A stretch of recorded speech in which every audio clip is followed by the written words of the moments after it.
Hello အယောင်နေတဲ့ကဘာကြီးရေဒီနေ့တော့ကဘာကြီးရဲ့မှာရှိနေတဲ့အားပြင်းတဲ့အယောင်၄ယောင်အကြောင်းကိုပြောပြချင်တယ်ပထမဆုံးတစ်ယောင်ကအညိုရောင်ပါအညိုရောင်ကကဘာကြီးရဲ့အခြေခံအယောင်ဖြစ်တယ်ကျမတို့လမ်းလျှောက်တဲ့ခြေပေါ်အောက်မှာအညိုရောင်မြေကြီးရှိတယ်ကျမတို့ခိုလုံးတဲ့အိမ်တွေကအညိုရောင်တက်သားတွေနဲ့စောက်ထားကြတယ်တစ်ပင်တွေကလည်းအညိုရောင်တွေဖြစ်တယ်ရီဘောကတွေကအညိုရောင်ကနေစပြီးအခြေခံနေအညိုရောင်ကကျမတို့ကိုကာကွယ်ပေးတယ်လုံခြုံစေတယ်အညိုရောင်ကိုကြိုက်တဲ့သူတွေကအညိုရောင်လိုဂုဏ်သတ္တိရှိမှာပေါ့သူတို့ကတည်ငြိမ်တာတည်မြဲတာကိုကြိုက်ကြတယ်တင်ရောအညိုရောင်ကိုကြိုက်ပါသလားဒုတိယအယောင်ကခရမ်းရောင်ပါခရမ်းရောင်ကိုတစ်သီးတွေအသီးအနှံတွေပန်းတွေမှာတွေ့ရတယ်ခရမ်းရောင်ကစိတ်ငြိမ်သက်စေပြီးhealing power ရှိပါတယ်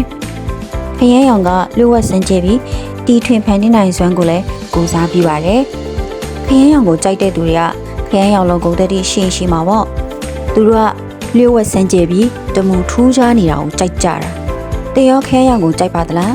။နောက်ထပ်တစ်ယောင်ကအနီရောင်ပါ။အနီရောင်ကိုသွေးအသားမီးတောက်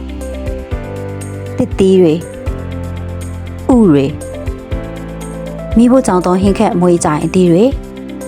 ပန်းတွေမှာတွေ့ရပါတယ်။အနီရောင်ကအသက်ရှင်ဖို့အတွက်လိုအပ်တဲ့အယောင်ဖြစ်ပါတယ်။ကျမတို့ရဲ့ခန္ဓာကိုယ်ကြီးဟာအနီရောင်သွေးနီဥတွေနဲ့အများဆုံးတိဆောက်ထားပါတယ်။အနီရောင်ကြိုက်တဲ့သူတွေကအနီရောင်လုံးကိုယ်တည်းရှိမှာပေါ့။သူတို့ကပြင်းပြတာထက်တန်တာတက်ကြွတာညံ့ဆန်တာကိုကြိုက်ကြတာ။တင်ရောအနီရောင်ကိုကြိုက်ပါသလား။နောက်ဆုံးတစ်ယောင်ကတော့အနက်ရောင်ပါအနက်ရောင်ဆိုတာကျဲရောင်လှရောင်လက်စစ်မီးရောင်တစ်ခုမှရှိမနေတဲ့ပကတိညမောင်ဖြစ်တယ်အလင်းရောင်တမြင်လေးတောင်ဝင်မလာနိုင်တဲ့ဂူတွေကအမောင်မြေကြီးအောက်ထဲကအမောင်ဖြစ်တယ်မျက်လုံးကိုမေ့ကြည့်လိုက်ရင်လည်းအနက်ရောင်ဆိုတာဘယ်လိုမျိုးလဲဆိုတာခံစားကြည့်လို့ရပါတယ်အနက်ရောင်ကို electronic ပစ္စည်းတွေမှာလည်းအမိုက်စာအယောင်ဖြစ်တွေ့ရပါတယ်အနက်ရောင်ကအာရှာသားတွေရဲ့စပင်ရောင်ဖြစ်တယ်။အနက်ရောင်ကကိုယ့်ကိုယ်ယုံကြည်မှုပြင်းပြခြင်းတည်ငြိမ်ပြီးလျှို့ဝှက်စမှုရှိခြင်းဩဇာအမိတ်အာဏာရှိခြင်းတို့ကိုကိုးစားပြုပါတယ်။အနက်ရောင်ဟာလျှို့ဝှက်စင်ကြယ်မှုတွေရှိနေတဲ့ဘယ်ရောင်နဲ့မှနီးစပ်စွာမတူနေတဲ့တီးခြားဖြစ်နေတဲ့အယောင်ဖြစ်ပါတယ်